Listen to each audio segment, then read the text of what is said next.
There we go. Hello. Hey, good evening, everybody. It is Tisha Holman, and we are going to be talking about 2025 digital marketing trends for small business owners. So I'm really excited to share this information with you guys. And I have a lot of information to share because I want to make sure that you are set up right for 2025. So, before we get into it, let me introduce myself for those of you that don't know me. My name is Tisha Holman. I am a digital marketing, brand, and social media strategist, CEO and founder of Mind Your Business. Mind Your Business is basically digital marketing education company and do consulting. I help small business owners, corporations, and even some faith-based organizations have a planned, profitable, and purposeful online presence. And by online presence, I mean much more than social media. In my book, The Social Media Makeover, the first part of the social media makeover is that your online presence is never just about social media. So that's what I do. I help the business owners that are the serious ones who really are trying to change the direction that their business is going through a strategy win. So let's get into it. All right. So we are going to talk about some things that I just see coming down the pipeline for 2025 that are going to be mission critical for you to keep at the forefront and prioritize in your business. I am sharing this information a little bit earlier than I typically would because some of the things that I'm sharing, I think, are not the business as usual type of trends and information that get shared this time of year. And so I really wanted people to have this information so that as they are working on their strategy for 2025, that the clip is loaded and they have all the information. You have all the information that you need to take this thing to the next level. All right, so let's get started. First thing I want to talk about is hashtags. Okay, so many of you may have seen the notification that came last week in Instagram that said, as of, I believe it's December 13th, that hashtags will, you'll no longer be able to follow hashtags on Instagram. Now, that doesn't mean that hashtags are going away.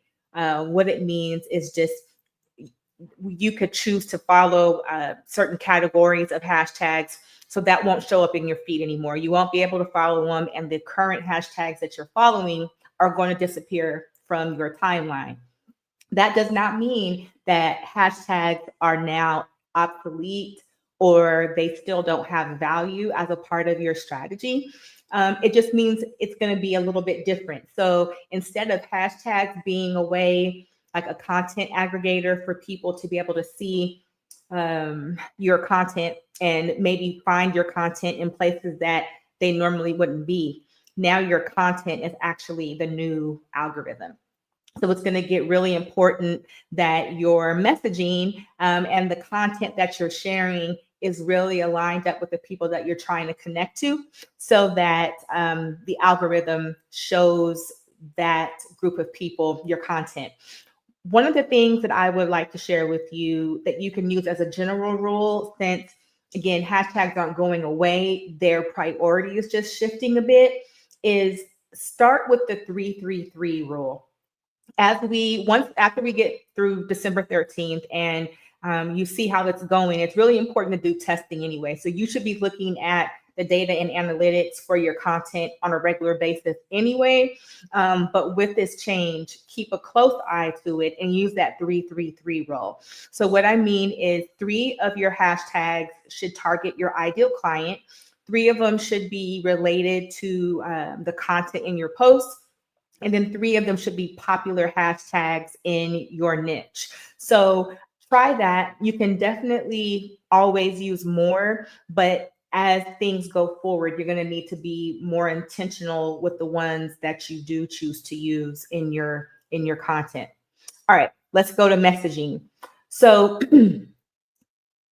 what you're going to need to consider as far as messaging goes is having your conversation be more, having your copy be more conversational. So I don't know, with the craze of AI, if you have heard of NLP, which is natural language processing.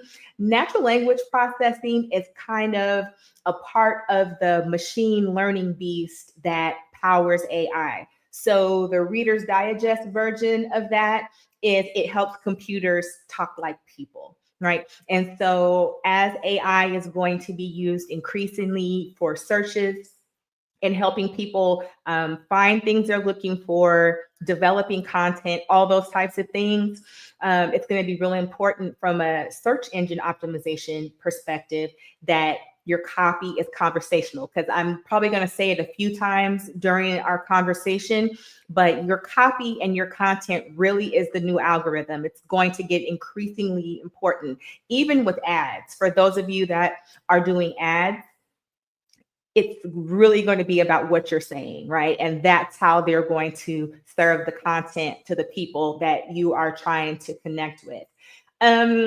For messaging, I also want you to revisit your client avatars or client personas, whichever version, they're interchangeable. First of all, do you have them, right? It's very important that you have these client avatars in place, because having them in place, it helps you to clearly define who your audience is and who you are speaking with, who you're trying to reach online. And if you don't go into what I call radical specificity as you are developing your client avatar, your content is going to be like that tree that falls in the forest, and if nobody was there, did it make a sound type of thing. The way that you structure your client avatar, it informs your copy. It informs the images that you choose to use, the way that you structure video. It's very important. Your hashtag use, it's very, very important.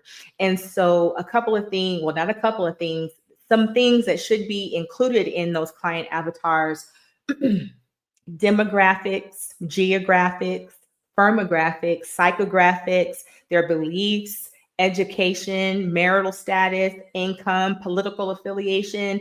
I know that was a lot of graphics there, but the point is, this needs to be super, super specific. Like, almost when you create that client avatar, it's so detailed that you could introduce this ideal client to somebody.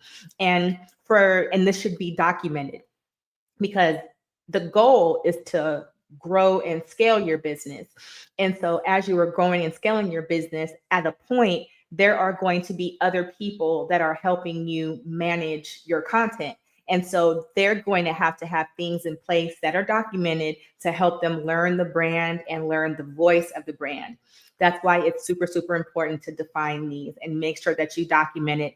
It's not just something you know. An example I like to use to drive this point home: one time I was doing a training for a group of realtors in the Dallas area.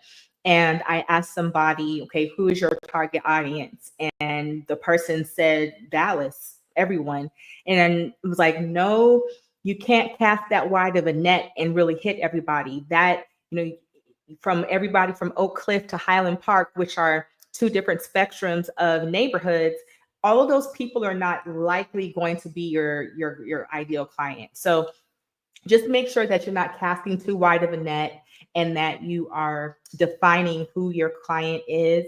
It really informs like the rest of your strategy. It's a really important step to do. Don't skip over it. But back to the NLP, the natural language processing. Because this content is in your messaging, creating magnetic messaging is really going to be the new algorithm.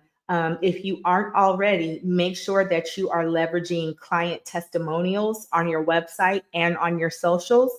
Not only does it help the algorithm realize that, excuse me, that your content is in line with your target audience, but it's also social proof. And social proof is going to become increasingly important, just because we're entering a season, I think, where buyers are going to be more discerning about the choices that they make. And since I'm talking to you service-based business owners, you want to make sure that they can come to your website, they can go to your socials, any touch point that they have with you, they are able to see examples of your success and what working with you actually looks like. Okay. All right. So next, let's talk about your brand presence. So here, how do people perceive you and your brand, right? And if you're not sure, ask. Maybe you poll your existing clients. Maybe you ask your followers on social media, just to kind of see, like, what is the general sentiment that's out there about your brand. We have some changes in our administration that are coming down the pipeline, and there's some I feel like there's some uncertainty with people about what's coming. Our economy is anticipated to make some shifts. And I say to prepare for that, not with a scarcity mindset, but just more about being strategic. And because of the uncertainty that some people, I think, naturally and inevitably are going to feel, you just want to make sure that that what they see of your brand, it helps them feel comfortable with you. As far as, oh gosh, authenticity and adding value, these cliches, okay, I feel like these cliches are passe, right? And I feel like they have been a part of this just very vague, ambiguous um, way of describing how people should show up online. I feel like a lot of people, when they're saying, oh, make sure you're authentic and put content out there that adds value, it's normally some like big influencer or a creator or a celebrity of sorts that has a large following and has a lot of things going on behind the scenes operationally with the team. And it's easy for them to say things like that rather than answer specific questions about really what it takes for them to show up online. So don't get caught up in this whole idea of authenticity and adding value and the ambiguous way that a lot of people say that mean when they say that. Too much pressure being applied to being authentic.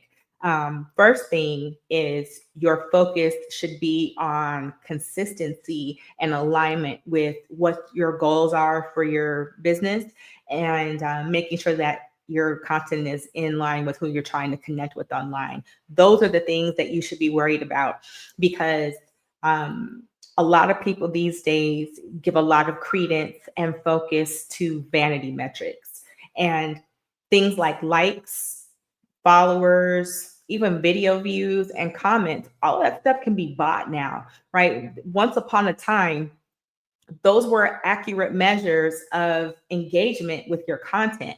I feel like of the metrics that we can look at, impressions, I think, are among some of the most legitimate still, and then conversions as well. Is your content converting to cash? Are people seeing your content online and taking the next step to get in your ecosystem and further their journey with you? So definitely around being authentic, I like to identify what I call the calculated glimpse. So when you are sharing things online, don't be authentic in a way where you feel pressured and it's not comfortable. It's not natural for who you are. I have personally had to navigate that. I am one of those people that's like the cobbler's kid, has no shoes.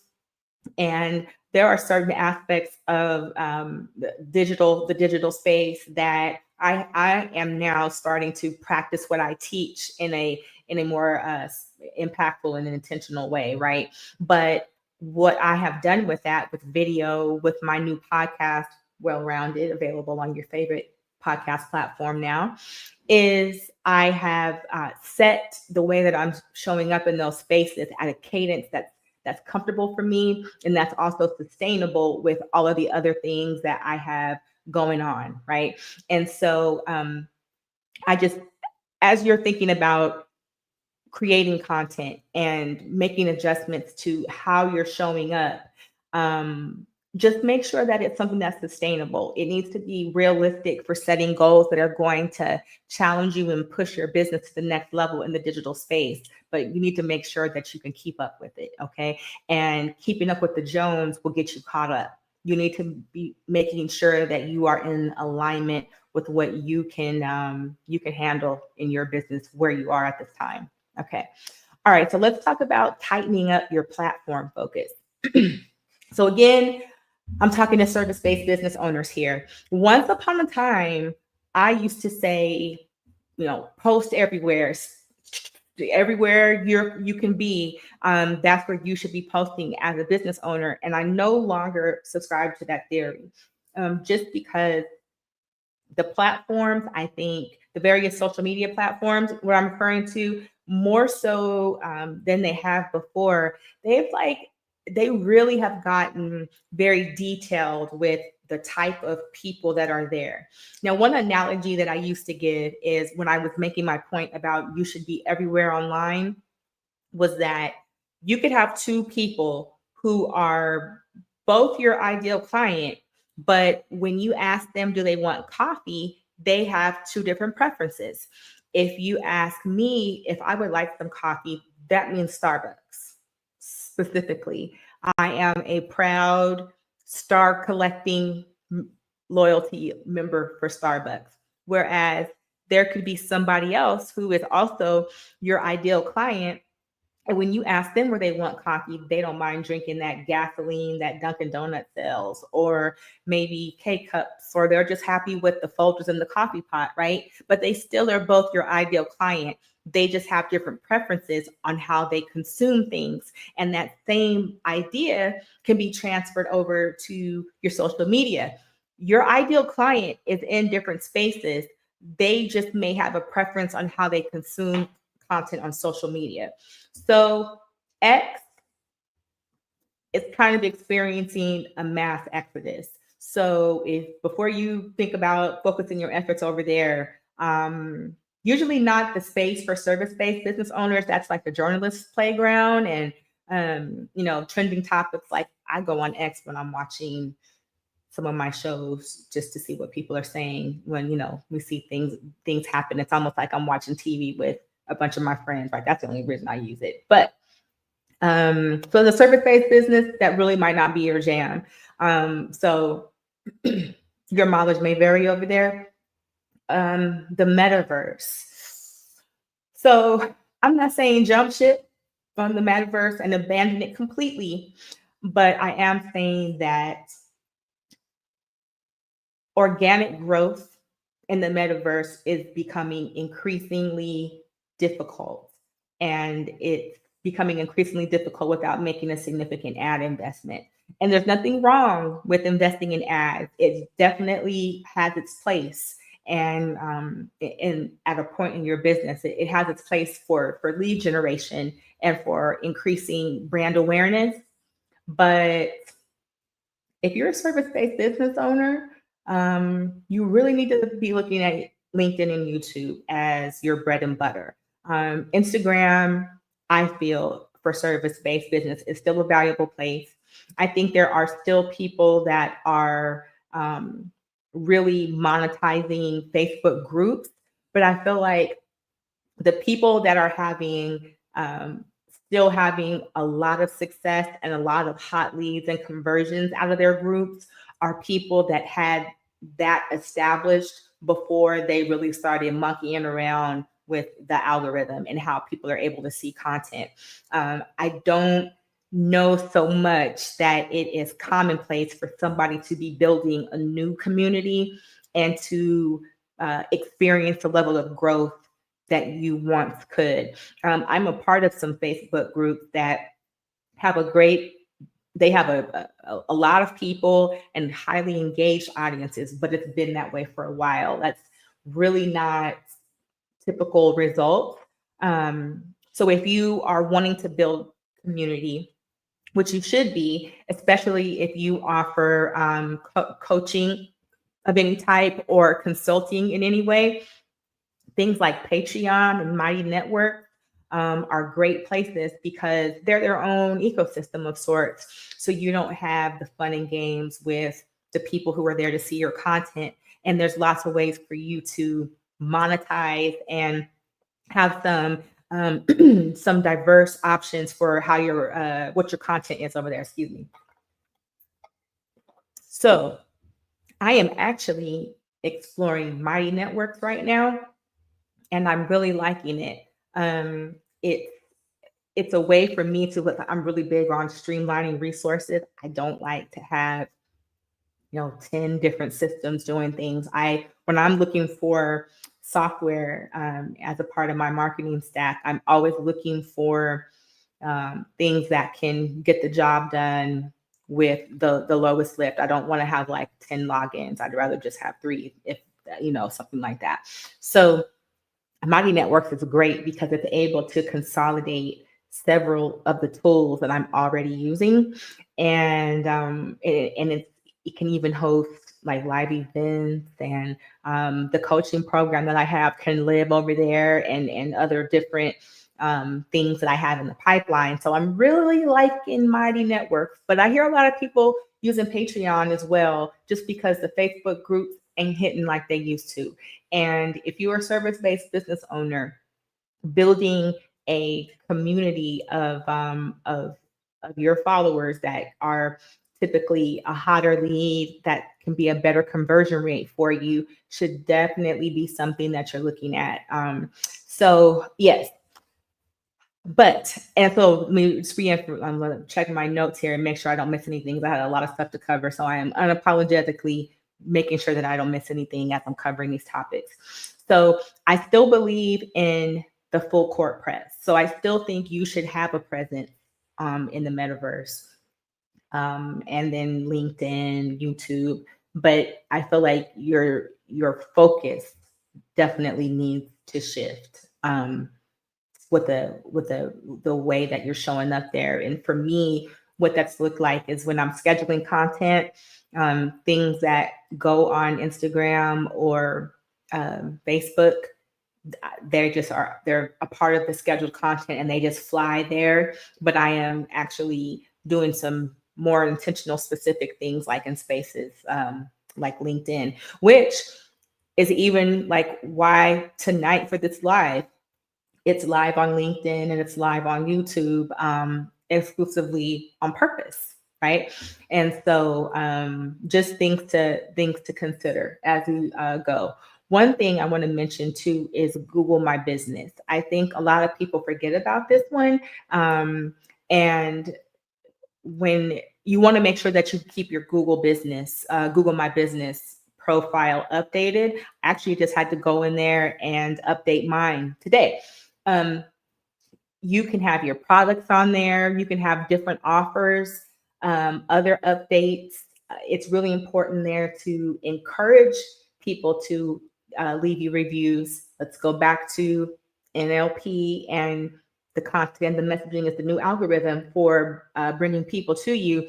But Google has a method, and it's like a formula that they use to index your content, which is actually a good rule of thumb just in general as you are putting content on your site.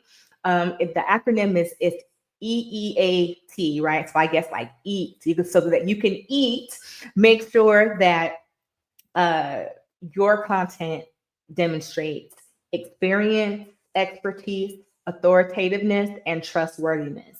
When Google is crawling your site, these are the things that it's looking for before it decides, how to index your content. And on that vein, the zero-click content is something that's increasingly popular. Think about these days when you Google something, that magical blue AI, generative AI recommendation that comes up at the top, that's a part of where zero-click content is going.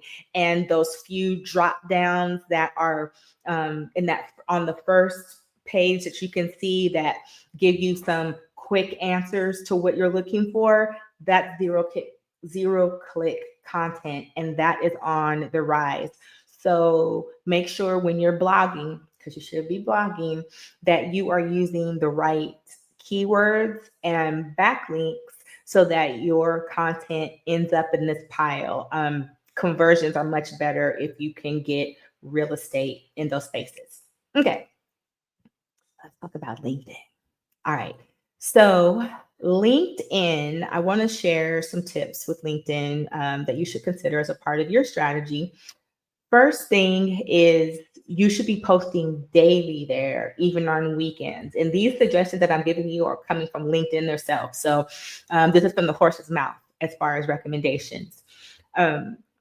There are some instances where, like for instance, if you find something on Facebook or Instagram about posting frequency, it'll say something like 3 to 5 times a week on your timeline, but 2 stories a day.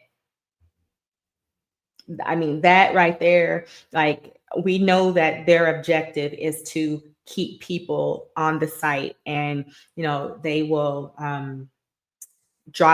tank your engagement if there's links or anything that's taking people away from Facebook.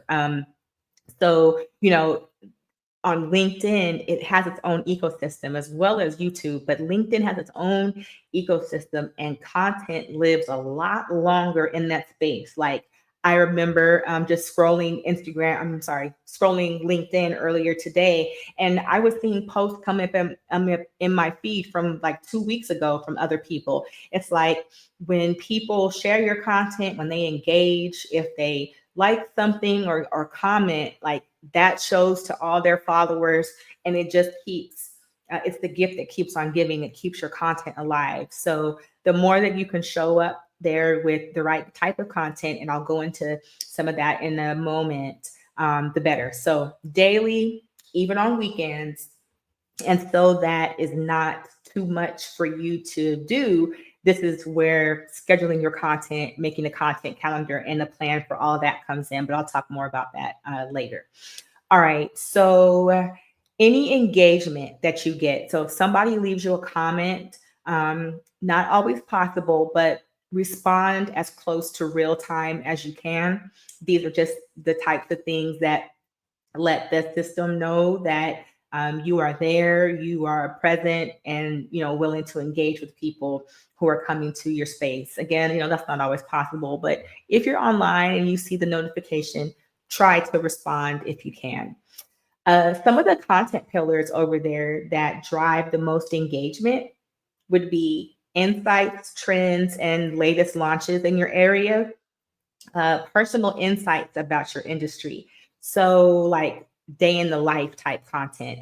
Now, I don't mean get ready with me.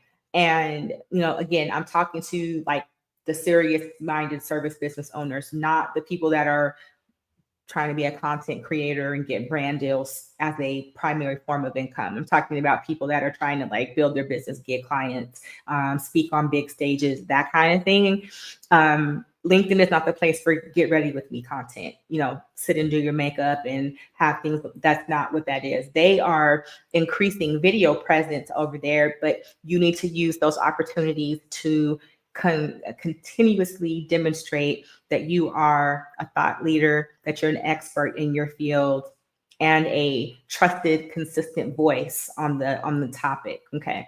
So when they say day in the life, think things like conferences that you attended, right? Kind of giving that behind the scenes or that attendee vantage point at a conference, especially if it's conferences where a lot of your potential clients or other prime networking opportunities may be, because then in those instances, when you use like the conference's branded hashtag, that's a great way for you to connect and meet with other people, engage with their content, grow your network. See where I'm going with that. Okay. Also, speaking gigs, right? That will kind of fall under the day in the life. So if you're a speaker at a conference, If you are a keynote or you are facilitating a breakout session, show that content, right? Do what you can to get footage of record you speaking at conferences so that you can take that content later and break it down into small bites to use on your socials. And depending on the nature of your speaking engagement, you may be able to even take that content and repurpose it for blogs and your podcast, right? So always be thinking of ways that you can make your content cover all the bases. I call it content that connects, right? So if you're at a conference, if you're speaking, think about capturing that content, capturing those experiences so that it can connect across all the places that you need to be. Unboxing a new book. So if you're an author, unboxing your first shipment of your book is a great example of day in the life content as well. If you have teams, team building activities, employee spotlight, stuff like that are good examples of day in the life content. Personal insights about your industry. So again, just giving your input and always demonstrating that you are a top voice in the space. If you see somebody share some content, and you're like, ooh, I want to share this with my followers, the folks I'm connected to, don't just repost stuff. Add some insight to it. So if it says like, repost with your thoughts, something like that, whatever it says, don't just repost, say something, right? Like, give some insight, some reason why you're sharing it, why you think that this piece of content is valuable. That's really important. So the type of content over there that's important. There are live events, kind of like what I am doing now. And LinkedIn has a pretty good platform for how they're linked. So it's like you can, you create the event and then you can actually go live in that event. So the people who express interest or said that they were going are going to automatically get those notifications. And it just makes things easier to share and all those types of things. So definitely leverage live events. And it doesn't have to be something huge and long and drawn out. It could really be something as simple as,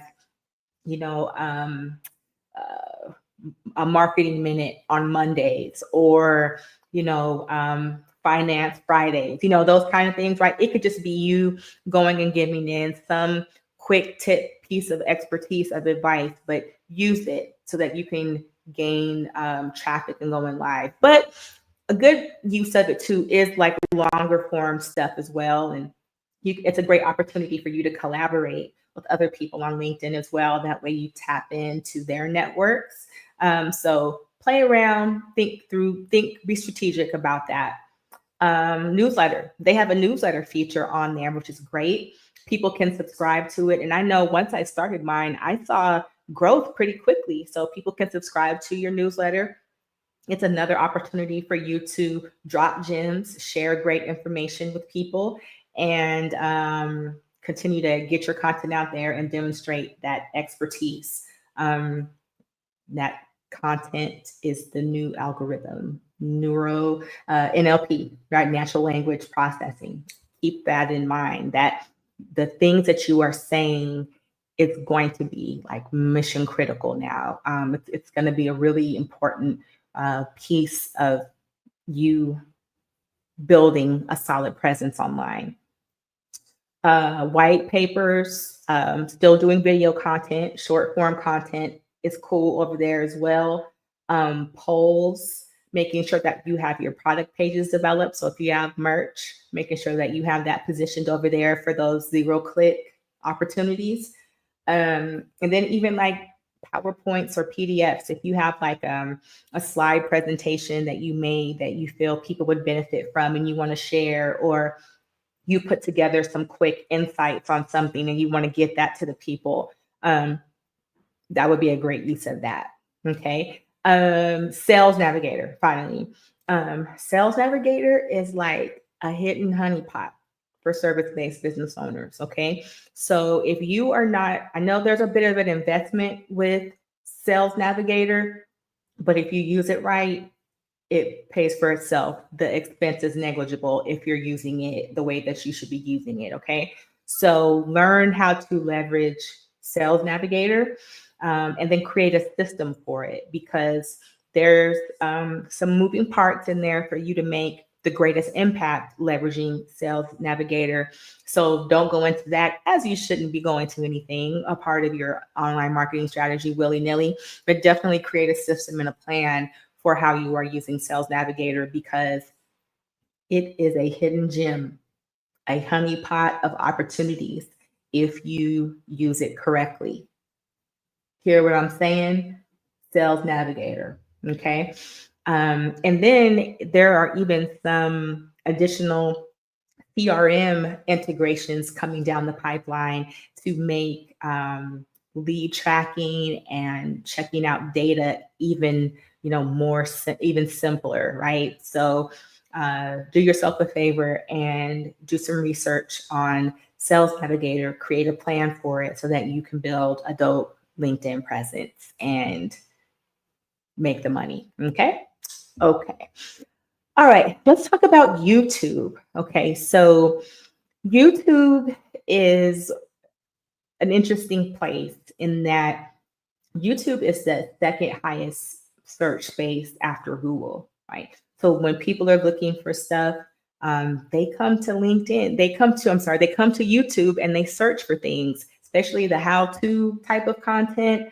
It's a potential gold mine here as well for growing your reach and monetization. There's some great monetization opportunities here. Now, the way that YouTube distributes your content, it's, of course, subscribers are important on YouTube, just because the more your page grows, that unlocks things behind the scenes as far as features and tools that you can use and access to certain levels of monetization. But the real important thing is watch time and engagement. So they just want to know that people are interested in and tuned in to whatever it is that you're sharing. So YouTube shorts, YouTube videos, YouTube lives, get into it. Okay. And just begin to encourage subscribers on YouTube. It's interesting. One of the things that I'm really big on is making sure that you have ways to engage and interact with your followers outside of social media.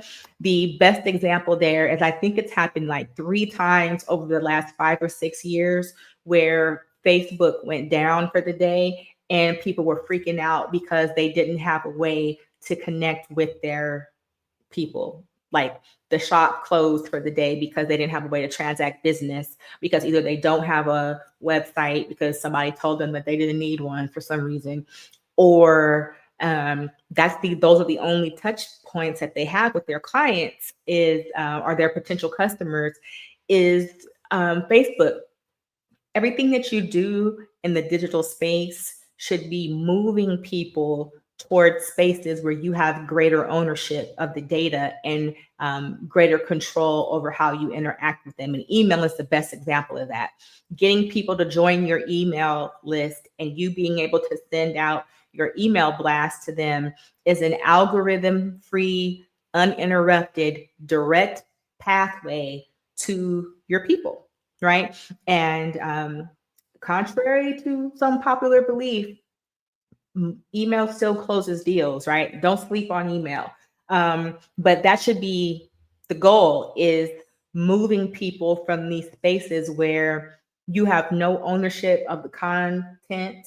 You have no control over who sees. I think 1 to 3% of people see your content, of your followers are seeing your content organically for like regular people, even people who are very consistent. It's a lot, right? And so that's why that content that connects is so important, so that everything that you are doing has a place in all the places that it could be online, but it's all moving people into your ecosystem where you can make more impactful and meaningful touch points with them. And then that content converts to cash, right? Close deals. So, so YouTube, yes. So again, subscribers, it's not the most important thing. It's a vanity metric over here too, although the growth does unlock. I mean, people make a lot of money with the ads over here or on YouTube. So definitely don't sleep on that. Go for growth, but the quality of your content is it's quality over quantity on YouTube for sure. And done is better than perfect. And I have had to tell the man in the mirror that one too, because I'm one of those people that has been riding shotgun on the struggle bus with analysis paralysis, because I will have an idea, and if it's not like perfect or all of the I's are dotted and T's are crossed, I won't launch it. And I have gotten out of that, right? Done is better than perfect. Get the content out there. It will get better. You'll get more comfortable. Like whatever the hurdle is, just go on and jump over it, right? Done is better than perfect. Get your content out there. Do what you can with a scalable, what I call a scalable production studio, right? You don't have to, once upon a time, if you didn't have like all of the, high def cameras and all this fancy lighting and everything, then, people are looking at your content sideways, right? Whereas now, people using their mobile devices for this stuff is not uncommon. Like the pressure for highly produced content doesn't exist anymore. Although, podcasts used to be audio and, it was just another platform. And now podcasts have turned to TV shows. So don't feel pressure to keep up with that kind of stuff, right? Don't think about your favorite podcaster and their million subscribers and their whole TV set that they call a podcast, but it's really a TV show. That it's almost like they're talk show hosts now, right? Don't feel pressured by that, right? Do what you can. Scalable production studio. Like right now, I'm using StreamYard and I am simulcasting on YouTube and LinkedIn. They have a lot of great ways for you to brand the content. Before this started, my little intro stuff was playing and everything. So you can still jazz it up. I got a ring light and another little light thing over here. Do what you can. And like I said, I am speaking from experience on that. That analysis process is a booger bear, right? So just show up. As far as frequency goes, weekly is good, but whatever, and it's sufficient for you to get good traction. Just make sure that when you show up, it's good stuff. Again, quality over quantity. For your titles, make sure that they're solid, relevant titles, good, thorough descriptions, but don't keyword stuff, because the systems are smarter than that and it will have an adverse effect. So just say what you need to say what it is, and again, just be conscientious of the way you're saying things so that you are hitting your ideal clients. Think about what people are naturally searching for as you name things like this. Is called 2025 Digital Marketing Trends for Small Business Owners. That's something that somebody could be querying for, and hopefully they find this video and get information that they find valuable that helps them level up their business and start 2025 with a bang, right? So that's important. The end screens, right? So when you are like uploading YouTube videos or going live, you have options for like the thumbnail videos. Take the time and make something. You can use Canva. Canva make everybody looks like a professional graphic designer there. And there's like there's a template for everything that you could need to make a graphic for, or even print stuff for. I've made t-shirts from artwork in Canva, just all the things. So there's templates in there for YouTube thumbnails. So take the time out to do that. And then use those end screens that you can upload and put those calls to action in there. You got to tell them what you want them to do. And there should be a call to action on every piece of content that you put out there. That is super important as well. Yes, so that's pretty much it on YouTube. I would say it's a marathon, not a race. And that is really for all of this. Don't get caught up in vanity metrics. And I can't emphasize that enough. People literally purchase followers and they literally purchase likes. And it's usually pretty obvious because they'll have like 30,000 followers and all their posts have 3 likes and 2 comments, right? Like the ratios, the math doesn't usually math in those situations. And like people have gotten so bold. I saw somebody who I know is buying followers because I have worked with them and I know how they get down. They are even doing those like, ooh, let's celebrate this milestone of 30,000 followers, whatever the number is, like around the followers that they bought, right? So the whole thing just lacks integrity. Seriously, don't get caught up in it. It is no indication of real world success. A growing page and people not being not a lot of engagement initially as you are getting traction and getting these algorithms and these AI places to show that you mean business and your content is solid. People see that stuff. I know it's so funny. Like, and I saw something about this on Threads today where somebody was saying, like, isn't it crazy that you have like friends and family and people you know personally, and you see them like liking other like celebrities or even just other people who do what you do, and then it's like crickets on your stuff and they know you personally and you know they saw the content, right? So it's like people see it, and sometimes people just aren't going to say anything, but they see it, right? So you keep showing up. Okay, and that consistency is going to be important, doing what's sustainable for you, making sure that you are connecting with your ideal client, right? Your friends and family ain't your ideal client anyway, at the end of the day. In most cases, for my service-based business owners, they are not going to be the ones who are actually hiring you in most cases, right? So don't trip, don't get caught up off friends and family who are not liking and sharing and all that kind of stuff. You just focus on who you're supposed to be focusing on. And I promise you, it is a marathon, not a sprint, but it will pay off. I always use the example of TV. When I started doing TV and like radio, I remember thinking the first time I went on Good Morning Texas, and they have like 4 million viewers or something. I just knew that when I went on there, this is back when I was an event planner, and I went on there with these like the bomb.com table settings. Oh my gosh, they were so beautiful. And I just knew that when people saw this segment, that they were going to break my website and just can't wait to hire me to put the magic on them. No, I think like 2 people responded, and I was shocked because I was like, how do I go on there with this level of excellence and beauty and it doesn't happen?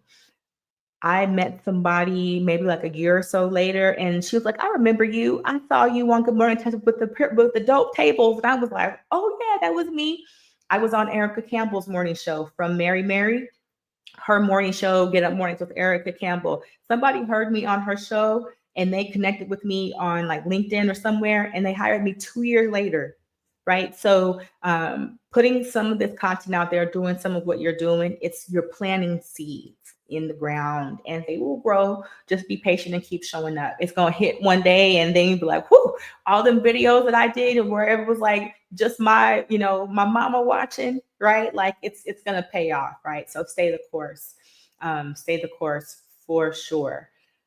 All right. So I know that, before we go into AI, because I know that that's like the big trend. Like, girl, you're not going to say anything about AI. I saved the best for last-ish. We're going to talk about AI. But before then, let's talk about the types of content, right? So the usual suspects. As I was saying in the beginning, the social media makeover, the first part is that your digital marketing presence is not just social media. It's your website. Facebook is not your website. It's your website, it's social media, it's email, it's text, it's paid media, it's your brand messaging, it's all the things, everything digital. All of that is a part of your digital marketing strategy and more systems, all the things, right? And so you need to definitely still hit on all those cylinders, right? So going live, long form and short form video, reels, stories, right? Still sprinkling the magic all over the place. The things that I mentioned that are great pieces of content for LinkedIn, video that you can use on YouTube, all of those things are important. But, just make sure again that you have a mix, right? That you are, in the way that you can keep this simple is the idea of content that connects. So I'm going to use this conversation that we're having as an example. So right now, this video is on YouTube. I could summarize the points that I am making today and make a blog post out of it. I could rip the audio from this and make it an episode of my podcast. I could make video clips of this and show it on Instagram, Facebook, YouTube, and LinkedIn, show the best snippets of it to try to drive people here to watch it, right? I could use those same summarized points and make add it to my email newsletter, right? So this one video just covered all the bases, everything, right? And so think about it like that. Don't get overwhelmed, but you do definitely need to be intentional about what you're using, and especially the blogging is a monetization opportunity for you. So make sure that those keywords and backlinks are on point. And then podcasting, right? So if you're a service-based business owner, if you are the thought leader and an expert, you should be able to carry a conversation in a podcast, and that's yet another way for you to be in the World Wide Web, getting the traction that you need. Okay, let's talk about AI, guys. Artificial intelligence. Okay, so I have a lot of content here. So I'm going to, well, not necessarily a lot, just a lot of things I want to cover. So before we get started talking about AI, first things first, I have to say that I have a strong, unpopular opinion about AI. Okay. AI is here to stay. We can't put that genie back in the bottle. But it like burns my biscuits when I see people using it exclusively to write content. I do not believe that you should be using AI to write entire bodies of content, all your social media posts, ebooks, books, anything that should be penned by you as the expert and thought leader that you're telling people that you are, right? If you are a business owner, you're showing up online to sell your services, you're trying to tell us that you know all these things about whatever your topic is, but ChatGPT is writing the ebook you're trying to sell me, or the social media post that you're trying to get me to take action from, you didn't even write it. Like I have seen some people like accidentally post the rocket, like, yo, you posted the rocket. Like we know you didn't write the content because it doesn't sound like you. And even as much as folks think that they're training the AI to kind of get their voice, it's getting a lot better, and it will continue to get better, especially with the NLP, and the more that you engage with it and it gets to know you better. But guys, to me, it just like erodes that trust. And it turns your trust tree with the clients that you're trying to build into a Charlie Brown tree. Don't use AI to write all of your content. Like that's just, you're a high achieving service business owner. Like you're better than that. Don't do that. Now, there are some great uses of AI that you can use that could help you systemize and operationalize your business and really help you scale and do some things. So I want to go over a couple of things that you can use AI for, not content creation, because we're better business owners than that. You can use it to analyze data to help you make strategic decisions. So you should be looking at the data and analytics from your social media content, your email open rates, click-through rates, your Google Analytics for GA4 stuff. All of that data, you can plug that into AI and let it give you some guidance about things that you should do strategically, or where you should increase your focus. You can leverage it to automate client interactions. So think of things like kind of like many chat, right? MANY, many chat. A lot of people now they're saying like, you don't really say link in bio anymore. That's not cool anymore. Normally there's some keyword, comment strategy, and I'll send you that. So like on my Instagram, if I say write a post, you comment strategy or DM me the word strategy, and that will trigger a sequence for you to get the digital marketing audit checklist that I have created to help you see where your online presence measures up, and if you have everything that you need to have in place to be moving and grooving and hitting all cylinders. So using AI to help automate those client interactions, to help move people along into booking appointments, answering FAQs, like some high level customer service type things. That's great. That's a great use for it. Using AI to do an SEO audit on your website. And SEO, again, is search engine optimization. And so this is, again, about the content, the things that are on your website that lets the search engines know that they can be in the trust tree with your content and show it to more people. And so I come up with a few prompts that you can use. So you may need to come back to this spot in the video, but I want to give you 5 different prompts over 4 different topics that you can use that can help you make sure that your website is on point and making sure that it's in a position to rank as high as it can and be more searchable. So for keyword research, you can say, analyze the keyword usage on my homepage and suggest improvements for better ranking. For content optimization, identify areas on my website where content can be improved for better SEO, including title tags, meta descriptions, and header tags. Technical SEO. List potential technical issues that could be impacting my website's SEO performance, like broken links, slow loading times, and mobile responsiveness. That's a good one, y'all. Seriously. Competitor analysis.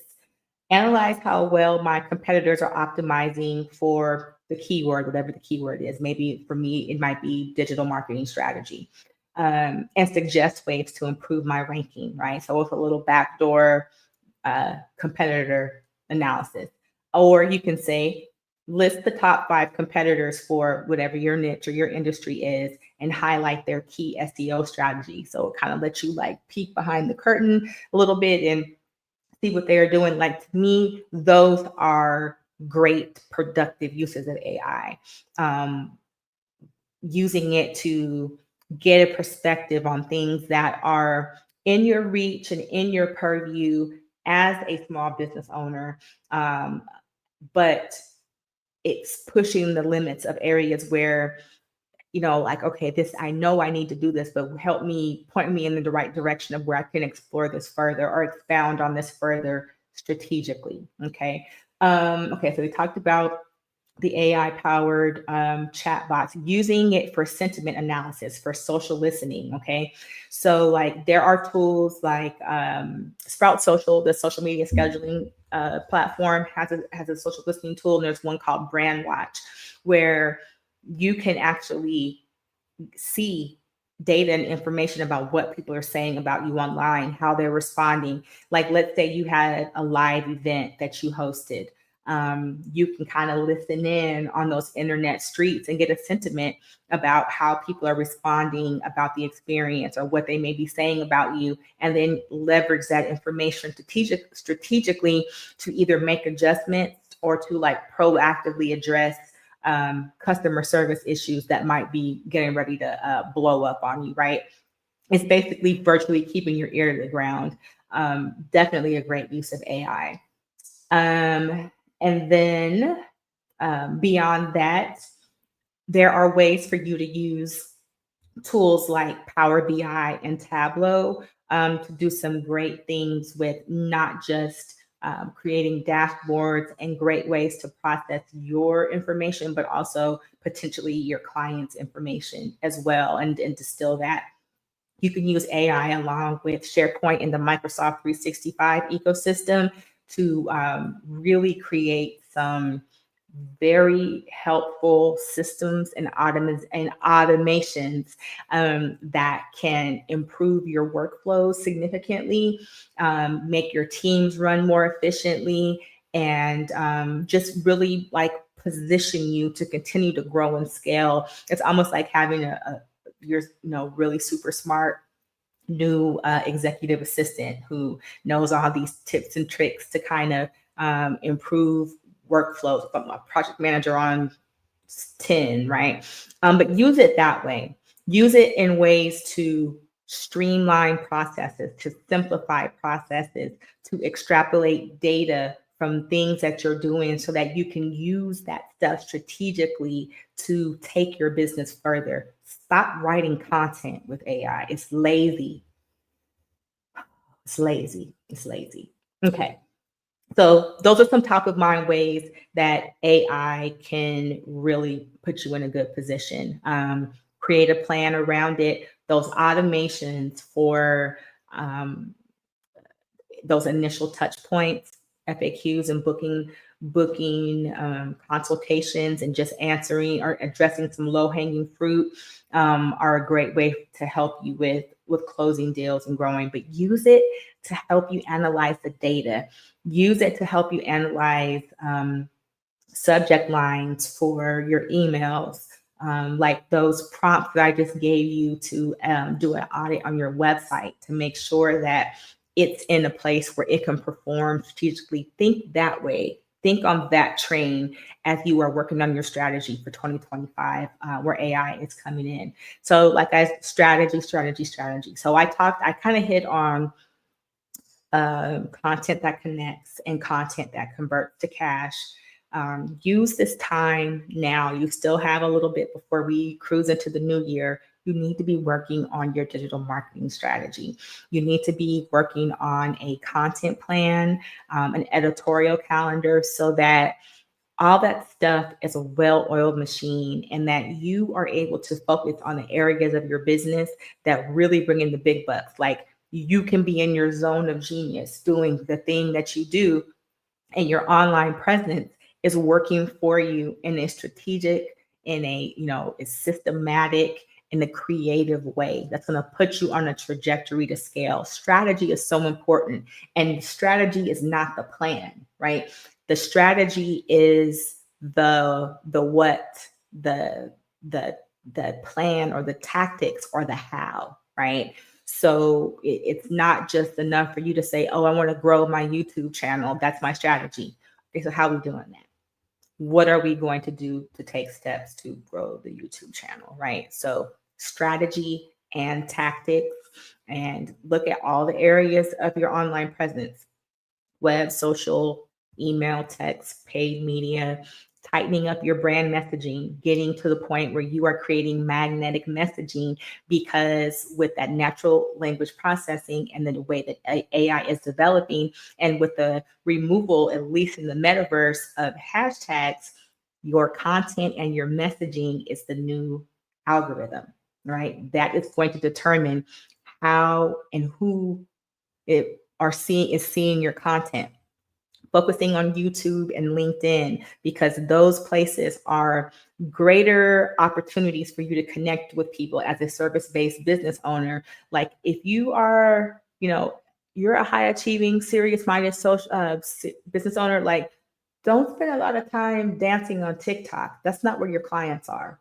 Okay. Like, you may, again, for the sake of having the footprint, maybe share videos that you have, put over there. There's still a space for serious content, but don't get in the trick bag of feeling like you need to be hopping on every trend.